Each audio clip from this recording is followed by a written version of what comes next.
At the beginning of March 2013, shipping TV was at the quayside at the UK's newest port project, DP World London Gateway, as the first batch of ship-to-shore cranes arrived from China. About 15 months later, in June of 2014, the port has just opened its second berth, so we're back to get a practical insight into how London Gateway is working. Ports and harbours are amongst the most difficult places in Europe to access these days if you don't actually work there. So it's difficult for us to understand sometimes how they work. The key factor with modern ports is that their throughput is enormous. The number of boxes that come and go out of the UK every day is vast. So we were very lucky to have had a guided tour around the new British port of DP World London Gateway. It's absolutely immense. You've never seen a place like it, and yet it's only currently 1/3 as large as it will be in a few years' time. The port opened in November 2013 with just a single berth. A couple of months ago it opened its second berth, and its third berth is now in existence as a quay. There isn't currently an announced opening date for the berth, but to be frank, it wouldn't take long to get it into operation.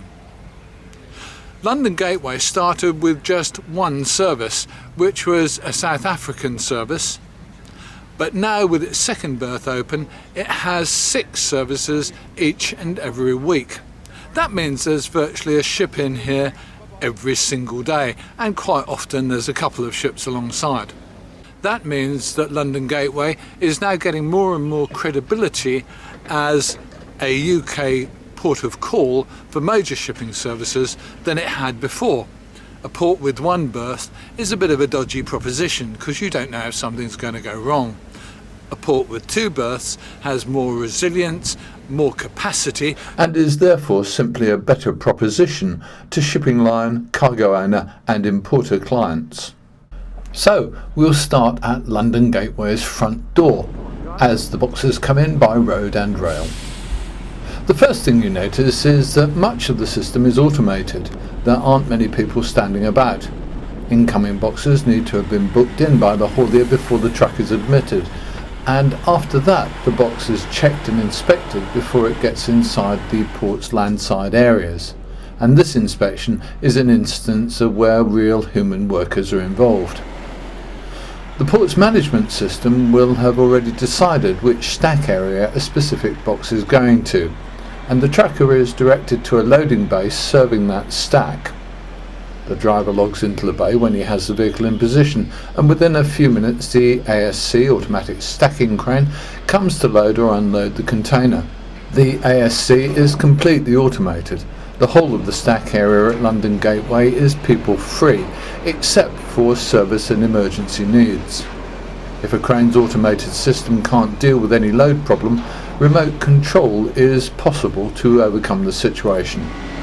There are specific stacks for temperature controlled cargoes of all kinds too.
Boxes that are coming in and out of the port by rail go through the same stacks but get there by a different route. London Gateway uses a system called translifter to move containers about within the port domain, transporting the boxes on stands called cassettes and using purpose-built translifter trailers to move them to and from various locations. On the port's rail terminal, specialist cranes move containers between the rail wagons and the cassettes, and translifters move them between here and the stacks.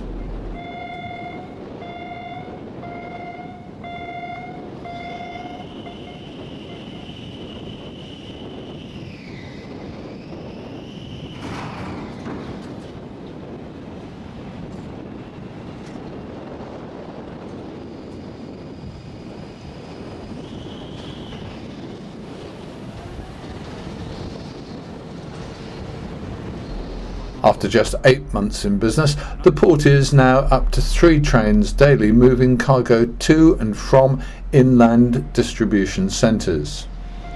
Translifters and cassettes are also used to service London Gateway's Border Control Post examination building, a purpose-built facility allowing government inspection of imported temperature-controlled and other foodstuffs. Each box is parked against a separate inspection room, allowing full inspection but preventing cross-contamination from other loads, a key requirement for traceable food supply chains.